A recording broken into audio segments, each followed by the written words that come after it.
pinakabagong anunsyo ng NCSC para sa lahat ng senior citizens 60 years old and above. Magandang araw po sa ating manonood. Naglabas po ng mahalagang paalala ang National Commission of Senior Citizens or NCSC sa publiko kaugnay ng paggamit ng Digital National Senior Citizens ID at Registration Reference Number or RRN. Ayon sa NCSC, hindi kinakailangang i-print o i-laminate ang Digital National Senior Citizens ID na makikita sa eGov.ph app.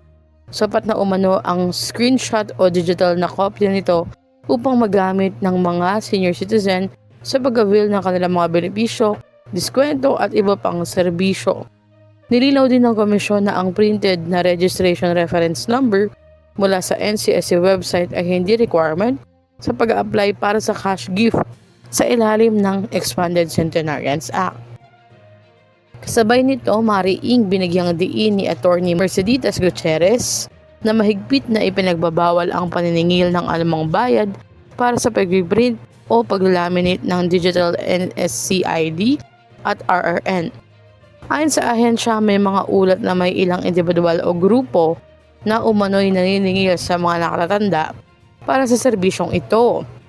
Dahil dito, hindi kahit ng NCSC ang publiko na agad magsumbong kung mayroong mga ganitong insidente upang mabigyan ng kaukulang aksyon. Pinayuhan din ng komisyon ang mga senior citizens at kanilang mga pamilya na maging mapanuri at huwag basta-basta magbabayad para sa dokumentong hindi naman kinakailangan i-print o ipalaminate. Para sa mga reklamo o sumbong, maaaring makipag-ugnayan sa NCSC sa kanilang official na website na www.ncsc.gov.ph o sa kanilang mga official na contact channels. Sa ngayon, patuloy po na pinaalalahanan ng NCSC ang lahat ng senior citizens na ang digital na version ng kanilang ID ay ganap na lehitimo at maaaring gamitin bilang patunay ng kanilang pagkakakilanlan sa pagkuha ng mga benepisyong inilaan para sa kanila.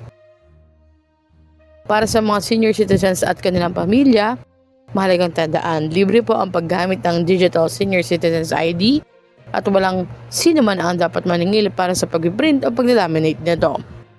Naka-experience ka na ba ng ganitong klaseng panloloko? I-comment na sa baba.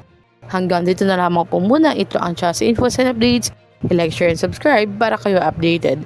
God bless po and have a nice day.